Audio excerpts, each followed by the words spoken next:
berteman kita. Sampai Ferdinand Hautahayan atau siapa itu, wah, saya panggil, "Woi Ferdinand, situ!" Lari dia, dikira saya memukul. Innalillahi, padahal tidak. Ini sejak dari keluar penjara sampai sekarang belum bahkan 4 hari saya nggak bisa ngomong. Itu ada apa sebenarnya ini? Dan saya tidak sembarang dokter saya pergi. Saya keluar dari agama Kristen karena saya tahu Nabi Isa posisi agamanya adalah itu pegang sampai mati. Saya ditanya sama polisi, siapa kira-kira pengacara Ustadz? Pengacara saya. Pengacara saya? Nggak ada pengacara saya. Nggak perlu Pak Kanit. Kalaupun ada pengacaranya, tetap saya pecat juga.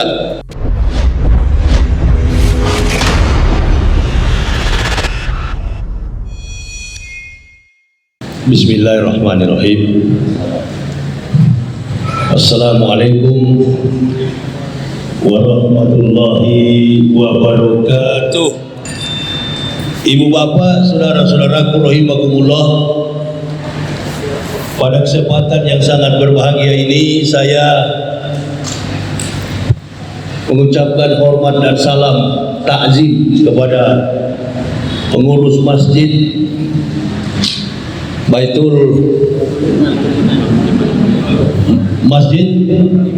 Ba'ul Iman yang telah menyampaikan sekelumit pesan dan kesan kepada kita semua, termasuk pimpinan atau kepala ketua Masjid Ba'ul Iman terkait dengan masalah Isra wal Mi'raj, dirangkaikan dengan pelaksanaan bulan suci Ramadan yang akan datang nanti. Saya di kesempatan ini ingin menyampaikan kepada ibu bapak, saudara-saudaraku, alhamdulillah kalau dari beberapa bulan lalu, sekali lagi alhamdulillah kalau dari beberapa bulan lalu, kalau sampai pada hari ini saya masih ingat ayat-ayat suci Al-Quran. Itu karena kekuatan mujizat Allah. Dulu sebelum saya keluar dari penjara, menyampaikan ayat suci Quran dan hadis itu lancar sekali. Sekarang ini sepertinya agak lupa-lupa sedikit. Dan memang ini keadaan yang memang saya hadapi. Saya hadapi apa adanya di tengah konteks kehidupan kebebasan usai saya di penjara. Apa yang saya alami dalam kehidupan ini, penyesuaian tentang keimanan itu tidak ada bedanya dengan apa yang dilaksanakan dan dilakukan oleh Rasulullah ketika menjemput perintah solat. Qori telah membacakan sekelumit ayat. Saya masih ingat ayat itu.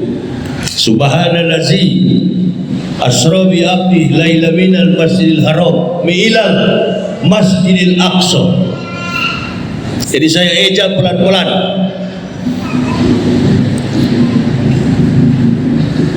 Subhanallazi asra bi abdi laila minal masjidil haram ilal masjidil aqsa. 3 kali Rasulullah sallallahu alaihi wasallam baru tembus ke Masjidil Aqsa. Yang pertama kali Rasulullah sallallahu alaihi wasallam dibawa oleh malaikat Jibril dengan menunggangi seekor buruk. Bukan berarti bahwa umat Islam tidak ada sholat. Sudah ada sholat. Sudah ada sholat. Bahkan sebelum datangnya nabi-nabi, sebelum datang Rasulullah Sallallahu Alaihi Wasallam. Mulai dari Nabi Adam, Nabi Ibrahim, Nabi Musa, Nabi Daud, sampai kepada Nabi Isa alaihissalam, semua Nabi sudah melaksanakan perintah yang namanya solat. Tapi dalam keadaan itu, solat yang dilakukan oleh para Nabi tidak sama dengan solat yang disempurnakan sebagaimana Allah menyempurnakan solat kepada Rasulullah Muhammad Sallallahu Alaihi Wasallam. Makanya saya mulai dengan kalimat ya ayyuhalladzina amanu in tansurullah yansurkum wa yusabbit aqdamakum. Orang mengenal ayat ini adalah ayat perjuangan. Ayat ini adalah Quran surah Muhammad. Ayat ini adalah ayat jihad untuk menegakkan agama Allah. Menegakkan solat itu adalah juga menegakkan tiang agama. Contohnya kita sekarang di Indonesia, orang lagi bertepik sorak tentang kegembiraan bagaimana Rasulullah Sallallahu Alaihi Wasallam mencapai Sidratul Muntaha, menerima perintah solat. Di sisi yang lain, pejabat kita yang beragama Islam, dia beragama Islam, tapi dia menjelek-jelekkan solat dengan menyamakan suara solat. Suara azan itu sama dengan suara seekor anjing. Nah, di sini ibu bapak mesti perhatikan dengan baik bagaimana penghargaan kita umat Islam kepada Nabi kita yang mulia Rasulullah Muhammad Sallallahu Alaihi Wasallam. Orang semacam ini, mohon maaf, orang kafir sekalipun tidak ada ngomong begitu. Ada dua golongan yang tidak suka dengan azan. Golongan yang tidak suka dengan azan itu ada dua. Yang pertama dari golongan manusia, Yahudi, Nasara. Dan yang ketiga adalah golongan daripada iblis. Jadi kalau ada orang yang mengatakan tidak suka dengan azan, berarti dia golongan siapa? Bukan golongan Islam. Bukan golongan Islam. Kalau golongan Islam, pasti dia cinta kepada azan. Ibu bapak saudara-saudaraku rahimakumullah, dari sekian banyak sahabat yang berjuang bersama Rasulullah, saya mau tanya kepada saudara-saudaraku rahimakumullah, siapa orang yang paling sadis menghadapi kematian? Dari semua sahabat Rasulullah, dari semua orang yang mendampingi Rasulullah di dalam mendakwahkan Islam, orang yang paling siksa, orang yang paling menderita ketika dianiaya adalah orang yang suka solat, orang yang suka menyampaikan azan. Dia adalah Bilal bin Rabah. Jangan pernah lupa itu. Hanya karena menyampaikan azan tidak disukai oleh kafir Quraisy. Hanya karena menyampaikan azan tidak disukai oleh kaum Yahudi. Bahkan saudara-saudaraku rahimakumullah, ibu bapak saudara-saudara belum tahu, banyak sekali orang-orang Kristen itu yang suka mendengar azan. Saya bekas dari Kristen dulu. Saya punya rumah di Manado. Rumah saya itu berdekatan dengan rumah orang Islam. Kebetulan rumah orang Islam di kampung saya itu cuma 11 kepala keluarga. Mayoritas yang tinggal di situ kami orang Kristen. Jadi dari umur 8 tahun sampai saya dewasa, sampai saya berumah tangga, saya sudah hafal yang namanya azan itu sebelum saya masuk Islam. Umur 8 tahun saya sudah sering ngolok-ngolok dari dalam rumah. Ibu saya yang tegur saya, jangan, tak boleh sebut-sebut suara azan itu. Nanti kalau orang Islam dengar, mereka akan marah. Saya katakan kepada ibu saya, nggak apa-apa mereka marah. Mereka kan cuma 11 keluarga. Kita keroyok mereka di dalam kampung ini. Saya mengolok-olok suara azan, bukan saya mengolok. Saya suka mengikuti lantunan daripada azan. Sampai saya hafal. Saudara-saudara saya tidak hafal, tapi saya hafal. Setiap kali menyebut kalimat-kalimat azan, menyampaikan azan subuh, azan zuhur, azan asar, azan maghrib sampai kepada isya, 5 waktu dalam sehari saya ikuti, saya tartilkan, saya ikuti, saya lapaskan dengan baik. Nah, akhirnya saya hafal. Bahkan ada teman saya yang beragama Islam belum hafal suara azan. Satu waktu saya coba dia, kamu sudah hafal? Coba kamu bicara azan, coba kamu sebut azan, saya mau dengar. Kamu sudah hafal atau belum? Ternyata dia belum hafal suara azan. Oh, berarti saya bilang kamu belum jadi orang Islam. Yang menandakan orang betul-betul Islam, yang pertama, orang itu disunat, itu Islam. Jadi kalau ada anak kita sudah umur 7 tahun belum disunat, belum Islam. Apalagi sudah pembulu-bulu kemaluannya, belum disunat. Beda dengan saya sudah besar baru disunat. Kami sekeluarga masuk Islam, saya, istri dan anak-anak, kami masuk Islam bukan karena mau kawin, memang kami sekeluarga masuk Islam. Bukan karena mau kawin. Terlalu banyak orang masuk Islam cuma karena mau kawin. Ujung-ujungnya besok murtad lagi. Jadi ada niat, bukan masuk Islam. Bukan Islam yang perlu. Bukan Islam yang butuh. Niat yang membutuh Islam. Nah, ini bahaya. Ini bahaya. Orang yang masuk Islam dengan Islam yang butuh. Mana ibu bapak pilih? Antum jadi pegawai atau dipanggil jadi pegawai? Coba pilih. Antum jadi pegawai atau dipanggil jadi pegawai? Mana yang antum suka? Saya lebih dipilih jadi panggil jadi pegawai daripada melamar jadi pegawai. Belum tentu amanah. Nah, ini nih golongan-golongan setan yang mengaku sebagai Islam, padahal sebenarnya mereka bukan Islam, topeng. Mereka bukan Islam, mereka pakai Islam karena ada maksud dan kepentingan. Satu, jabatan. Pakai Islam demi jabatan. Nah, tadi saya lihat ikut dengan saya apa namanya Brigade 08. Ini bukan organisasi Islam, Pak. Ini organisasi masyarakat LSM.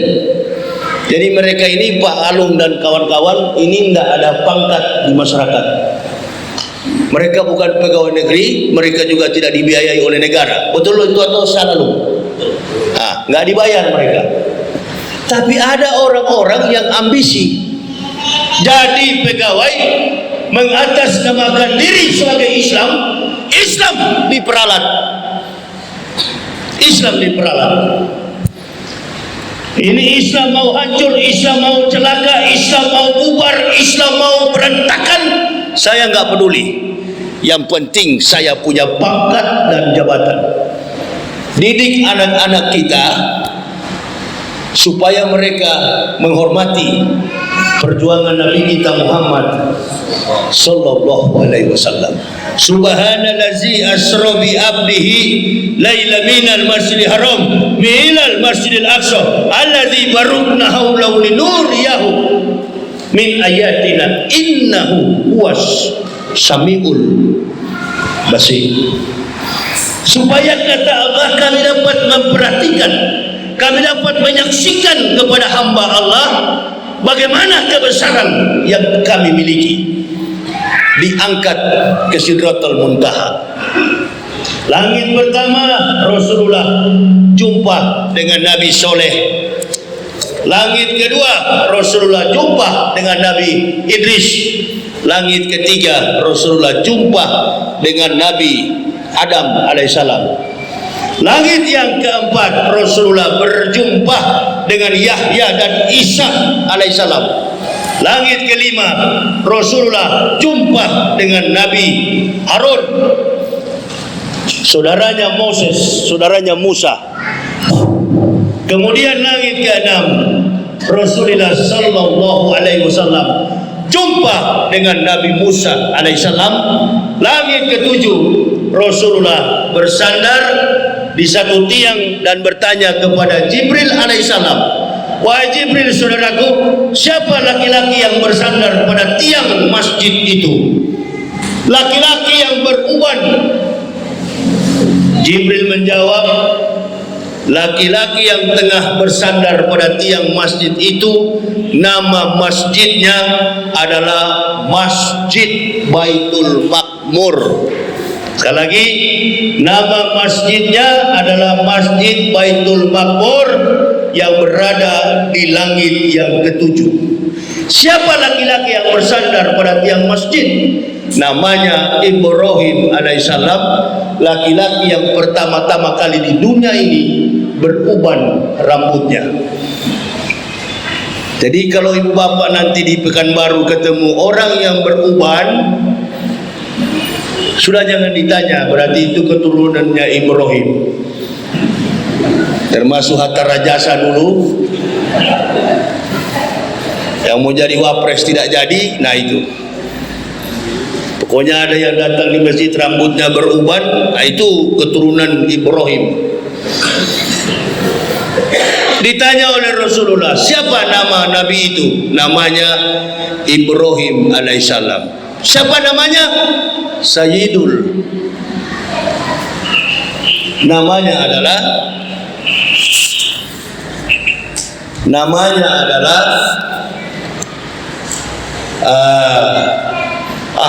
lupa saya ini. Ini gara-gara keluar penjara 4 hari 4 malam saya tidak bisa ngomong. Ini tinggal mati belum ke kemarin. Ini Ibrahim punya gelar apa ini? Kalau Rasulullah namanya Sayyidul Anbiya, penghulu dari segala nabi.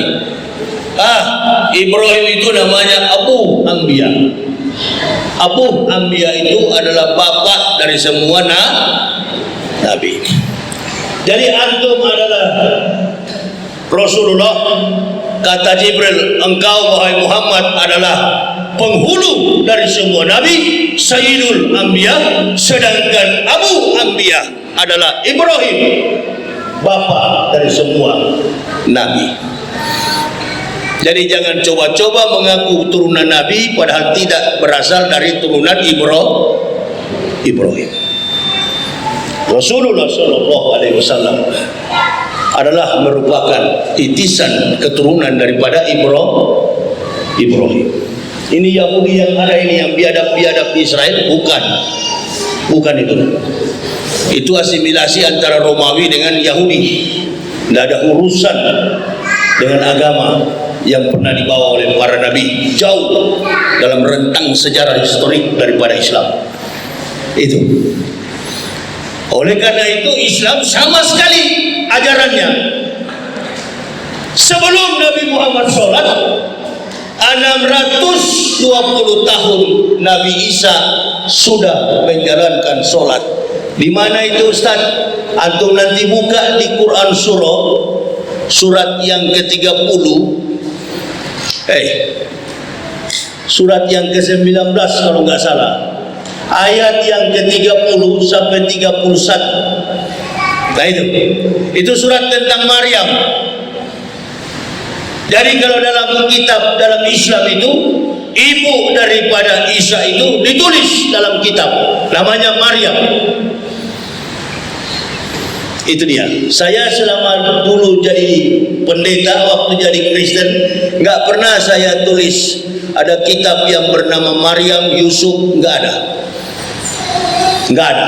Hanya di Islam ada kitab yang bernama Maryam. Kitab yang bernama Maryam adalah menceritakan tentang histori silsilah daripada perjalanan kehidupan kenabian Isa alaihissalam. Itulah Isa berkata di dalam Quran surah ayat yang ke-30, qala ini Abdullahi ataniyal kitab wa ja'alani nabiyya wa ja'alani mubarakan aina ma kuntu awsani bi sholati wa zakati madumtu hayya. Makana lillahi ayatan Isa biwaladin subhana Isa qala amran fa'ila ma yakunu lahu kun fayakun. Itu ibu bapak mesti pegang baik-baik. Sebelum datang Nabi kita Muhammad sallallahu alaihi wasallam, Nabi Isa sudah mengatakan itu di dalam Quran surah Maryam. Belum datang Nabi Muhammad ke dalam dunia, Nabi Isa sudah mengatakan itu, dan sampai hari ini tertulis dalam surat Maryam ayat yang ke-30. Qala ini Abdullahi ataniyal kitab wa ja'alani nabiyyah wa ja'alani mubarakan aina ma kuntu awsani bi sholati wa zakati madumtu hayya. Apa artinya? Kata Al-Masih, qala ini, saya ini Abdullah, hamba Allah, ataniyal kitab, Allah memberi aku kitab, wa ja'alani nabiyyah, dan mengutus aku sebagai seorang nabi, wa ja'alani mubarakan aina ma kuntu awsani bi sholati wa zakati madumtu hayya. Kemana aku pergi, kata Al-Masih, Allah memerintahkanku mendirikan solat, membayar zakat, madumtu hayya, sepanjang usia hidupku. Agama apa yang bayar zakat dengan menunaikan solat? Kristen atau Islam? Kristen atau Islam? Nah, kenapa Bapak Ibu selama ini aku itu Isa itu di agama Kristen? Kenapa ibu bapak suka-suka mengakui Isa itu agama Kristen? Di dalam Al-Quran Isa sendiri mengatakan, saya bayar zakat, saya sholat, saya diperintahkan ausoni bi sholati, saya diperintahkan mendirikan sholat, wa zakati madumtu hayya, membayar zakat madumtu hayya, sepanjang umur hidupku. Saya keluar dari agama Kristen karena saya tahu Nabi Isa posisi agamanya adalah itu pegang sampai mati.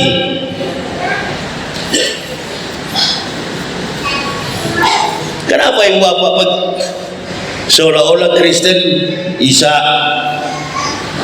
Agama Kristen itu nggak ada hubungan dengan Nabi Isa, nggak ada, tidak ada. Saya masuk penjara mau dimati, dibunuh sekalipun saya tidak akan menyerah. Itu dia ibu bapak. Saya dihukum oleh negara, saya dituntut oleh jaksa penuntut umum. Dari awal saya disidang, ditangkap, disidang. Bukan kasus saya bela Ustadz Abdul Somad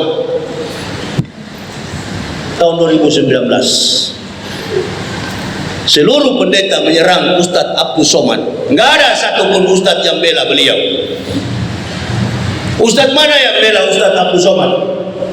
Ada yang dari beliau sini, saya mau lihat. Yang mana dia?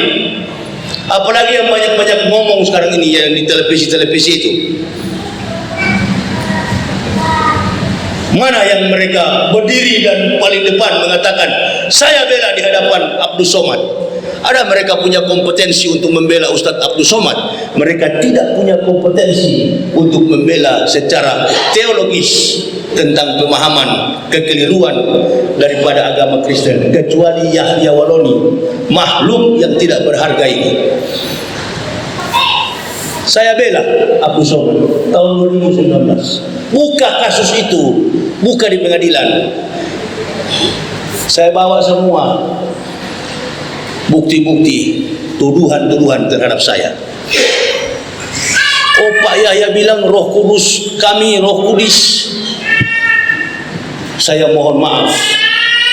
Tidak boleh semestinya saya menghina agama Kristen seperti itu. Tapi untuk membela klien sebagai sama-sama kawan, sebagai sama-sama kolega, sebagai sama-sama ustaz, wajib untuk kita bela.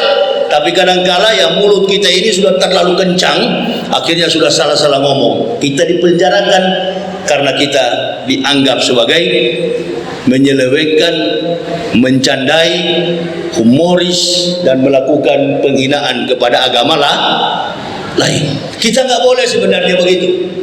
Andaikan juga mereka menghina agama kita, bagaimana kira kita? Di dalam Al-Quran sudah diberikan peringatan oleh Allah. Barang siapa yang coba-coba untuk menghina agama Allah, maka dia akan menghina agama kita, Tuhan-Tuhan kita. Baru di penjara saya sadar, oh, boleh kita keras, tapi kita jangan melampaui batas. Saya bela tahun 2019. Saya katakan di dalam persidangan, sampai polisi tanya, betul ini Ustadz yang bela ini? Iya, saya yang bela, siapa lagi? Ini Ustadz bilang di sini tangkap, katanya lapor kepada si Mabes Polri atau di mana? Ya, saya yang bilang, saya yang ngomong itu, bukan orang lain, saya Pak. Begitu juga waktu di pengadilan, ditanya oleh pengadilan, oleh jaksa penuntut umum, apa betul? Sidang ahli, sidang pidana, sidang forensik, segala macam sidang ditanya kepada saya, apa betul ini Ustadz? Betul, tidak ada yang salah, itu yang saya lakukan. Oh, kok tidak ada bantahan? Tidak ada. Karena saya sudah tahu, kalau Allah berkehendak kepada kita, maka lillahi ayat kisami waladin subhana isyakoda amran fa'inama yaqulu lahu kun fayakun. Jadi kalau Allah berkehendak jadi, maka jadilah. Tidak jadi. Begitu. Nah, saya bela. Karena beliau menegakkan agama. Itu. Kandati masuk penjara dengan cara sendiri, tidak pernah mengundang lawyers. Biasanya orang kalau sudah ditangkap begitu kan bingung. Sudah diborgol, sudah dibawa ke kantor polisi, sudah bingung. Tunggu. Kita cari pengacara dulu sebelum benjol. Saya ditanya sama polisi, siapa kira-kira pengacara Ustadz? Pengacara saya. Pengacara saya? Enggak ada pengacara saya. Pengacara saya berlaksa-laksa, malaikat tahu. Yusoluna ala nabi. Ya ayyuhalladzina amanu shollu alaihi wasallimu taslima. Pengacara saya adalah malaikat tahu yusoluna ala nabi, yang bersolawat kepada Nabi kita Muhammad sallallahu alaihi wasallam. Lolos. Yang lain pakai pengacara bertahun-tahun. Nah, itu ibu bapak bayangkan, ini penjara bukan penjara Polda atau penjara biasa. Ini penjara Mabes Angkatan Mabes Polri. Kalau sekali keluar itu sudah miliarder. Mana ada tahanan begitu? Gak pernah menyangkal. Serahkan kepada Allah. Yakin sepenuhnya kepada Allah. Keluar dari penjara bingung saya, karena tidak tahu mana arah rumah saya, di mana alamat rumah saya, nggak tahu menahu. Itu demi mempertahankan kebenaran Allah. Nggak malu kita, bagus. Jangan masuk penjara karena mencuri, perampok. Ada juga beberapa orang masuk penjara karena bukan hal kebenaran. Ada yang masuk penjara dari golongan rohaniawan, entah dari agama manapun, mau Islam, mau Kristen, mau apapun. Ada juga yang masuk penjara karena kasus yang memalukan. Kasus yang menjerat mereka, memalukan. Tapi kalau kita di penjara karena kebenaran, nggak perlu kita minta bela kepada siapapun. Terdakwa perlu pengacara, perlu lawyers, enggak. Kata polisi nanti kami siapkan pengacara, enggak, biro, enggak perlu Pak Kanit. Kalaupun ada pengacaranya, tetap saya pecat juga. Kejaksaan Agung juga tawarkan kepada saya, bagaimana Ustadz Yahya terdakwa, kami siapkan pengacara, kami siapkan PH, penasihat hukum. Saya katakan, kami tidak butuh pengacara. Yang kami butuh adalah pengakuan di hadapan Allah. Apa itu namanya? Solat. Pembentuk akhlak muslimin yang baik. Solat itu adalah membentuk akhlakul karimah seorang mukmin yang baik. Dia takbir, dia solat di hadapan Allah, dia minta pertolongan hanya kepada Allah. Ya ayyuhalladzina amanus ta'inu bis sabri wa sholati innallaha ma'as sabirin. Wahai orang-orang beriman, barang siapa menolong agama Allah, maka Allah akan menolongmu dan meneguhkan kedudukan. Wahai orang-orang beriman, barang siapa meminta pertolongan kepada Allah dengan sabar dan sholat, maka Allah akan menolong. Minta pertolongan kepada Allah. Jadi orang sementara rapat di dalam penjara, bahkan ada yang datang ke saya, pamit sama saya. Assalamualaikum Ustaz. Waalaikumsalam. Kenapa? Ini saya besok mau pulang. Hah? Sudah mau bebas ente? Iya, sudah mau bebas Ustaz. Ini tas pakaian saya. Ada yang sudah nangis-nangis, ada yang dikir sudah ketawa, sudah senyum, sudah nangis. Sudah bebas ente besok? Besok sudah bebas Ustaz. Saya pamit duluan ya. Besok tidak bebas. Rupa-rupanya otaknya memang sudah miring. Itu dia. Lama-lama saja di penjara, Bu. Seperti begitu. Itu. Ya. Ini bukan seperti penjara biasa. Sudah banyak kasus, dan tempat yang kami disimpan dalam penjara itu bukan penjara biasa. Kami tidak pernah terdeteksi, kami tidak pernah terkontaminasi dengan ultraviolet. Kami terkurung di bawah tanah.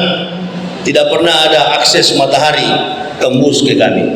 Yang ada pada kami itu ratusan ribuan obat yang kami simpan setiap saat.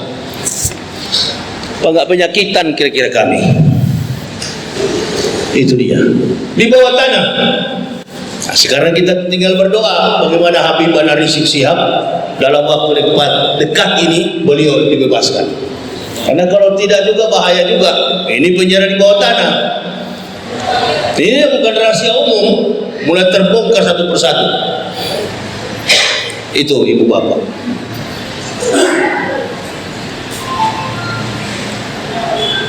Jadi kita mesti bersyukur di tengah-tengah kehidupan yang begini kacau. Saya perhatikan beberapa hari ini sejak saya bebas nonton televisi, loh, kok waktu saya di penjara sampai saya di luar penjara, rupa-rupanya etos dan kinerja bukan tambah baik.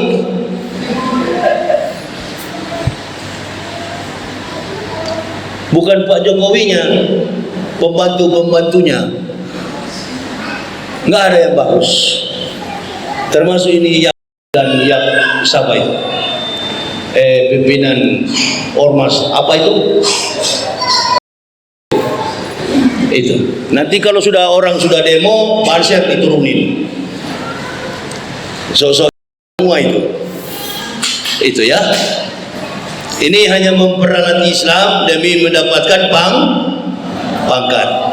Entah kemampuan intelektual akademik tidak mampu, sampai orang bilang sekolahnya tidak cukup, orang otaknya tidak sampai, dipaksakan untuk menjadi pejabat. Nah, ini bahasa-bahasa di publik, bahasa-bahasa psikologis, bahasa-bahasa akademik, bahasa-bahasa tentang masalah-masalah sosio kultur, mereka tidak paham. Apalagi masalah-masalah teologis, masalah-masalah agama, ini mereka betul-betul tidak menguasai sama sekali.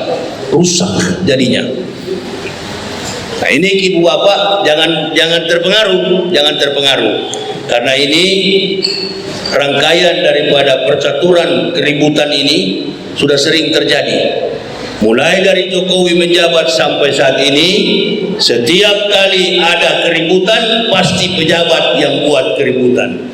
Jadi kita sudah pengalaman, segala yang bikin keributan di masyarakat kita ini adalah pejabat Joko. Ya, tidak usah takut-takut, memang betul itu. Nah, supaya besok Jokowi pecat itu Yakut itu, kembali ke pengkuan Banser. Jadi apa itu? Senjata apa? Tentara tidak pakai senjata. Senjata tentara cuma pakai apa? Pisau di pinggang itu. Iya, nggak punya latihan militer, bukan militer. Nah itu. Nah, ini jamaah, bahwa Rasulullah SAW sampai ke lantai yang ketujuh, ditanya oleh Rasulullah, siapa laki-laki itu?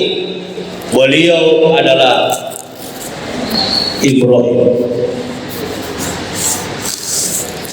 Naiklah Rasulullah. Sebelum Rasulullah naik di langit yang ketujuh, menjemput sampai ke Sidratul Muntaha, berlaksa-laksa malaikat tahu mengucapkan, ya awalu, ya hasyiru, ya akhir. Wahai yang maha mengumpulkan, yang maha mempersatukan, Nabi kita Muhammad sallallahu alaihi wasallam. Jibril tidak bisa naik. Jibril hanya tunggu di lantai yang ke-6, tempatnya Nabi Musa alaihissalam. Jibril tidak bisa naik sampai ke Sidratul Muntaha. Percakapan rahasia antara Rasulullah dengan Allah berlangsung kurang lebih beberapa menit. Diperintahkan oleh Allah, wahai Muhammad, terapkan perintah solat kepada umatmu di dunia ini sebanyak 50 kali dalam satu hari. Coba tanya kepada para ulama, apa betul saya bilang ini? Perintah solat yang sebenarnya Allah berikan kepada umat Muhammad itu bukan 5 waktu, 50 kali dalam satu hari. Lemes Rasulullah turun dari Sidratul Muntaha. Saya mau kasih tahu apa itu Sidratul Muntaha. Di dalam kitab Durratun Nasihin yang saya baca, kitab Durratun Nasihin itu, Sidratul Muntaha itu adalah sebatang kayu pohon yang kokoh menjulang, dan di dalam daun-daunnya itu tertulis nama-nama kembaran-kembaran makhluk manusia yang pernah, sementara, dan akan terjadi. Jadi Sidratul Muntaha itu adalah pohon daripada kehidupan. Turun sampai ke langit yang ketujuh, Rasulullah kaget, sudah tidak ada Jibril. Rasulullah turun langit ke-6, ditanya oleh Nabi Musa alaihissalam, wahai Muhammad, saudaraku, apa perintah yang Allah berikan kepada engkau? Kata Rasulullah SAW, Allah memerintahkan kami untuk melaksanakan solat sebanyak 50 kali dalam satu hari. Kata kata Nabi Musa alaihissalam, jangankan 50 kali dalam sehari, Bani Biadab, Bani Israel yang saya pimpin satu waktu, cuma satu waktu dalam satu hari, Bani Israel tidak pernah taat melaksanakan perintah sholat. Murtad sampai hari ini Israel. Jadi mereka tenggelam. Nuh dan anak cucunya pun. Jadi bagaimana kira-kira, wahai Musa saudaraku? Kata Musa, mintalah kepada Allah. Ada dua ulama yang menafsirkan, ada yang pulang 5 kali, yang 10 kali naik ke atas dikurangi 10 kali, ada juga yang kurang 5 kali. Jadi Rasulullah berbolak-balik sampai 5 kali ke sana, dan ditanya oleh Musa, dikurangi berapa kalimat? Kata Rasulullah, mohon maaf Mus, Allah kurangi 10, jadi tinggal 40. Minta lagi mat, naik lagi. Dikurangi lagi, ditanya berapa kalimat? Tinggal 30. Sampai terakhir kali 5 waktu. Ditanya oleh Musa, sudah berapa kali dikurangi wahai Muhammad saudaraku? Kata Rasulullah SAW, wahai Musa saudaraku, Allah sudah kurangkan sampai 5 waktu dalam sehari. Kata Nabi Musa alaihissalam, kurangi lagi 5 waktu, saya sanksi umatmu di Indonesia tidak bakal sanggup melaksanakan 5 waktu. Terjadi enggak sekarang? Terjadi enggak sekarang? Terjadi. Yang ajan siapa? Yang ajan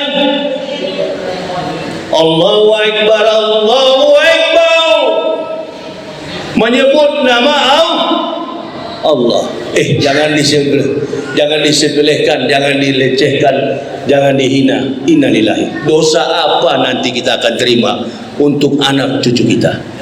Allahu Akbar ya Karim. Bukan main. Mengaku sebagai pejabat, mengaku sebagai orang Islam. Innalillahi. Yakut. Ini Yakut ini memang Allahu Akbar. Nggak boleh Yakut begitu.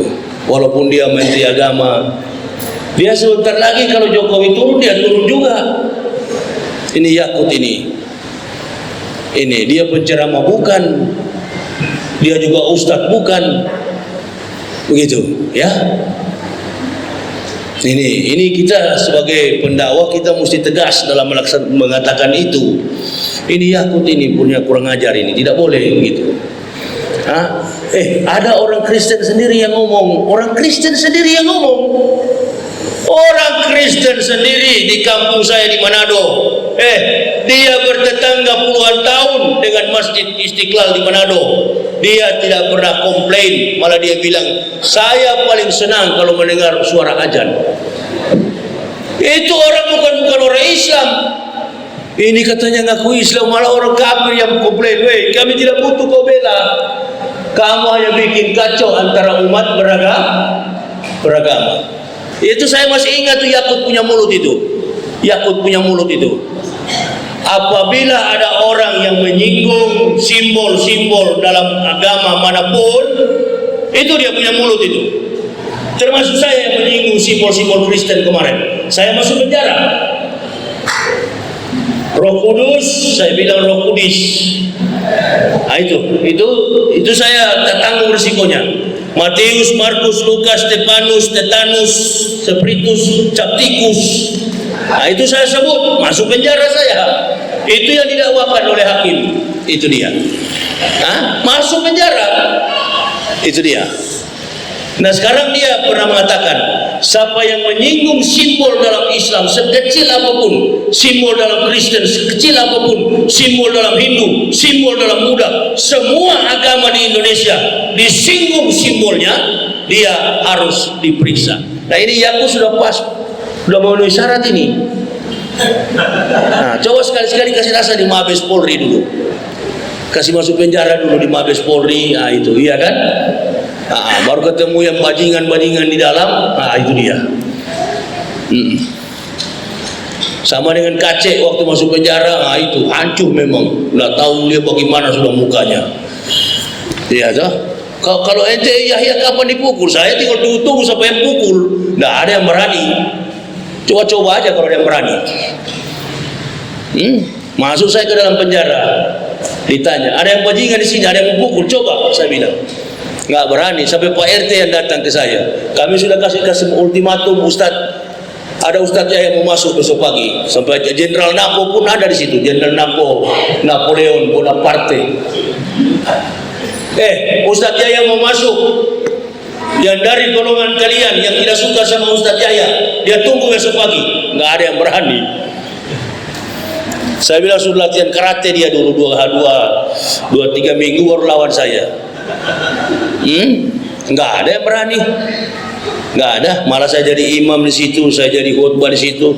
Bahkan banyak sekali, alhamdulillah, orang-orang yang tadinya bukan Islam kemudian mengucapkan la ilaha illallah Muhammad Rasulullah. Jadi kawan semua. Mulai dari bajingan, mulai dari muslim, dari yang kafirun, dulu sama-sama kawan, berteman kita. Sampai Ferdinand Hautahayan atau siapa itu? Wah, saya panggil, "Hei Ferdinand Sidun," lari dia, dia kira saya mau pukul. Innalillahi, padahal tidak.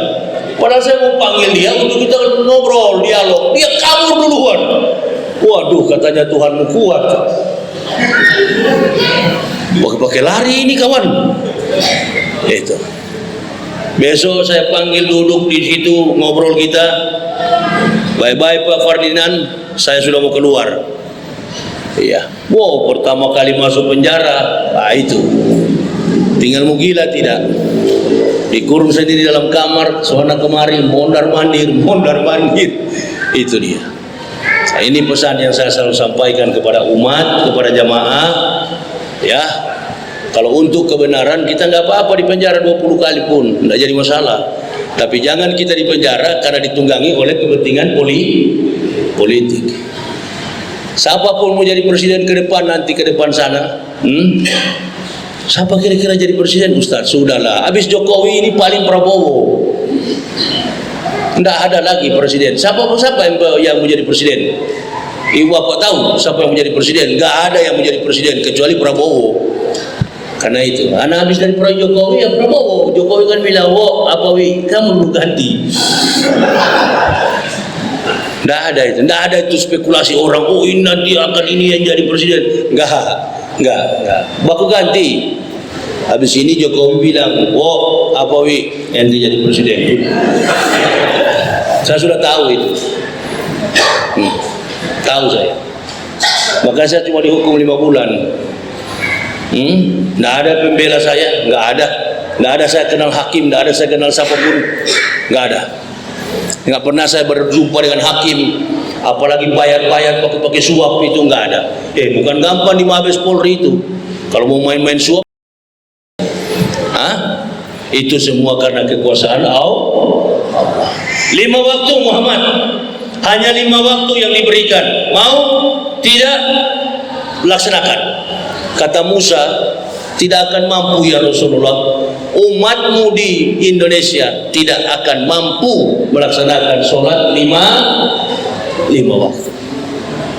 Sampai hari ini telah terbukti memang 5 waktu tidak dapat dilaksanakan. Sampai orang kafir, Nasrani dan Yahudi mengatakan, kalaulah umat Islam sholat subuhnya sama dengan sholat Jumat, maka habis upaya kristenisasi, habis upaya orang Yahudi.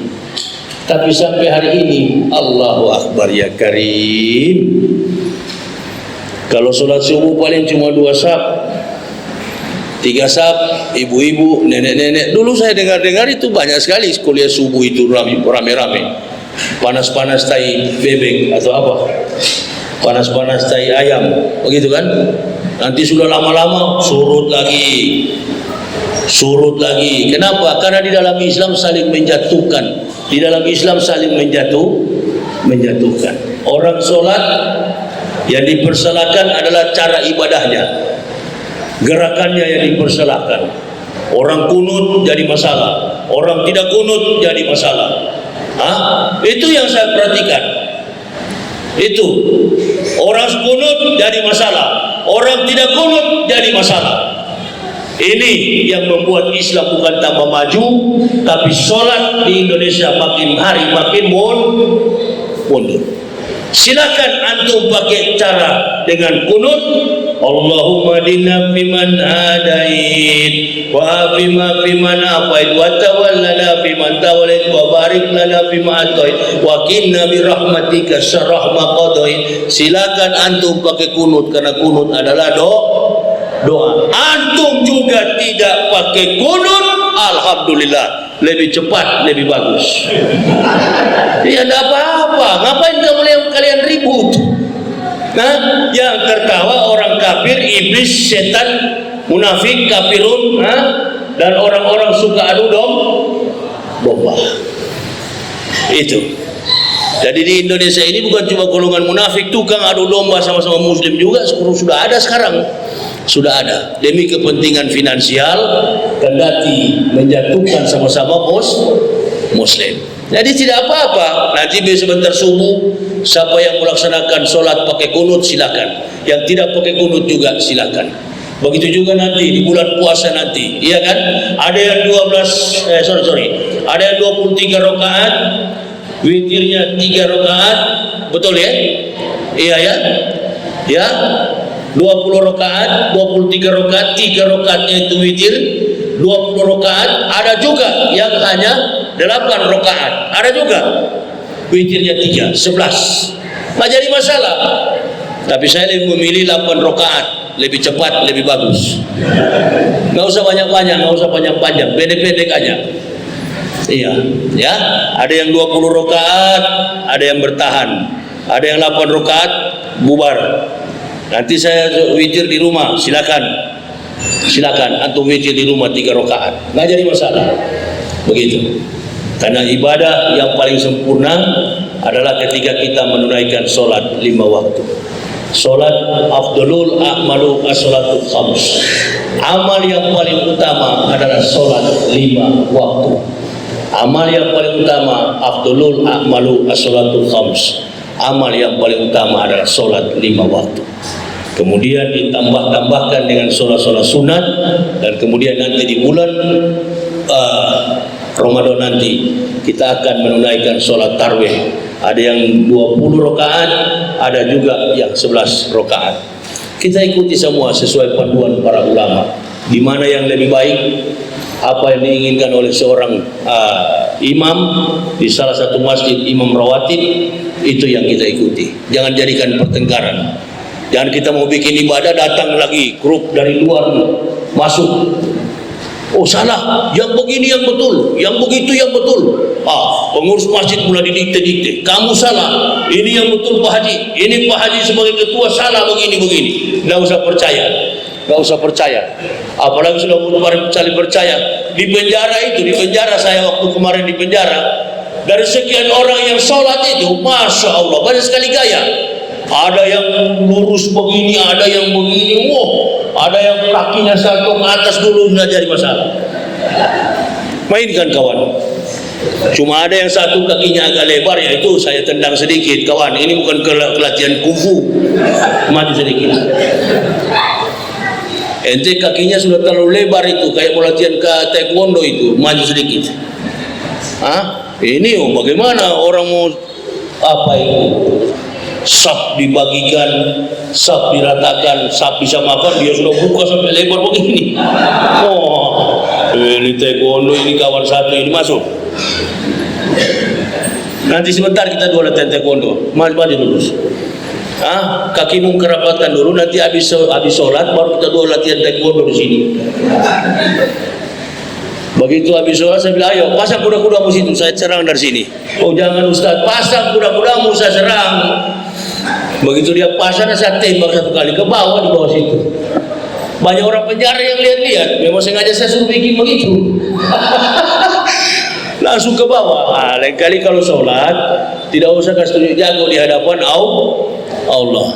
Lihatlah kuda-kudamu begini, lengah juga. Kalau kita latihan apa itu? Bukan kungfu.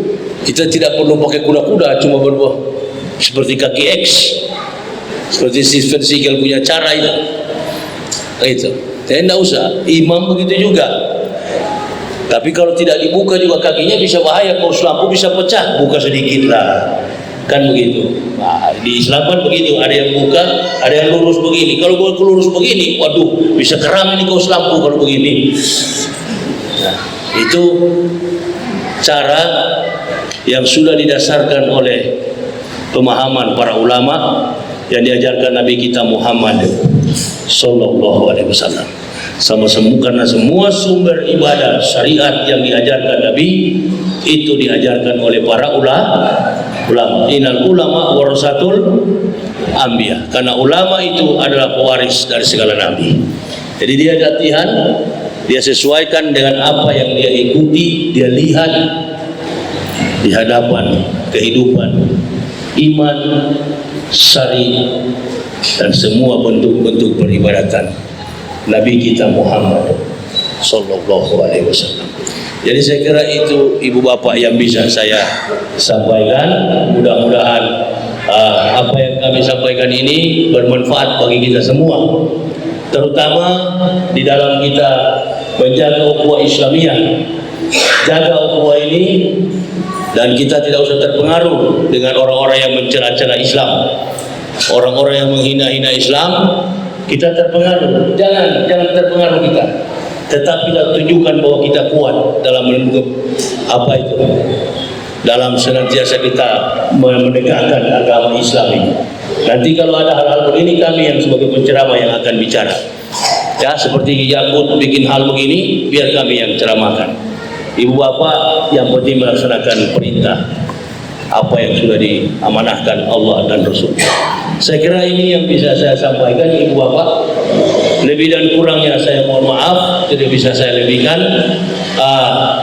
Kami sekeluarga datang di sini bersama istri anak dan mudah-mudahan masih bisa bertahan sampai tanggal 9 jadwal saya setiap harinya. Kami mohon doa dari ibu bapak biar kami tetap sehat, karena sampai hari ini pun saya dalam kondisi yang kurang sehat. Kemarin pun tampil dengan Deddy Corbuzier itu di podcast, itu dalam kondisi yang kurang sehat. Badan saya kurang sehat, wallahi. Belum pernah saya tiba di sini dan makan satu genggam nasi pun belum pernah, wallahi. Enggak. Istri saya yang kawal saya siang malam. Saya enggak makan apa-apa, saya cuma minum air putih. Dan tidak ada saturasi oksigen saya kalau diperiksa 98 dan suhu badan saya 35. Itu dia. Nah, ini yang keajaibannya luar biasa. Masuk makanan nggak bisa saya, masuk makanan nggak ada masuk makanan. Saya makan nggak ada, nasi sedikit pun nggak ada yang masuk, nggak. Susah bagi saya masuk. Leher saya masih terasa pahit. Badan saya turun 16 kilo jatuhnya badan saya. Jadi saya minta ibu bapak doain supaya saya cepat kuat. Kalau sudah kuat, insya Allah akan terus bisa berdakwah. Kita hanya bergantung kepada Allah, kita hanya berpasrah kepada Allah. Apapun yang terjadi, hanya Allah yang Maha tahu. Hanya istri saya dan anak saya yang betul-betul merasakan. Kadang-kala malam-malam itu saya tidak bisa tidur. Nggak bisa tidur, sama dengan di penjara juga saya. Buka baju, berkeringat. Itu, nggak tahu penyakit apa. Saya kemungkinan insya Allah kalau ada dokter dalam, saya mau ingin tanya, ada apa sebenarnya dalam perut saya ini? Ini sejak dari keluar penjara sampai sekarang belum, bahkan 4 hari saya nggak bisa ngomong. Itu, ada apa sebenarnya ini? Dan saya tidak sembarang dokter saya mau pergi, nggak sembarang tempat saya pergi. Saya cari orang-orang yang betul saya percaya, baru saya pergi. Itu dokter yang betul-betul orang memang dalam masjid, baru saya percaya. Lain-lain pada itu saya nggak percaya. Itu. Jadi saya mohon doa dari ibu bapak, saudara-saudaraku, agar kami tetap setia, kuat di dalam menjalankan perintah menegakkan Islam ini. Kami berjalan bukan karena kuat, kami berjalan karena ketidakmampuan kami demi menggapai ridho, hidayah, inayah dari Allah Subhanahu wa taala. Jadi ini yang bisa saya sampaikan, Ibu Bapak dan saudaraku. Tadi sampaikan bahwa saya membawa karya tulis ilmiah buku saya yang berjudul Kebenaran Islam Menurut Mantan Pendeta. Itu biodata kesaksian hidup saya, bisa dimiliki, nanti ada istri saya yang akan melayaninya, bisa diambil di mobil saya. Saya kira itu yang bisa saya sampaikan ya. Mudah-mudahan kita jumpa di lain waktu. Insya Allah, Allah masih berikan semua kita kesehatan, dan sampai bulan April kita memasuki doa kita. Ya Allah, sampaikan kami pada bulan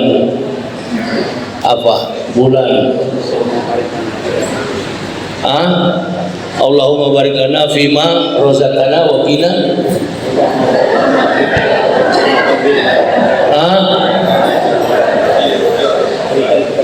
iya, berikan keberkahan kami sampai kepada bulan Ramadan. Ya Allah, sampaikan kami pada bulan Ramadan. Allahumma barik lana fima razaqtana wa qina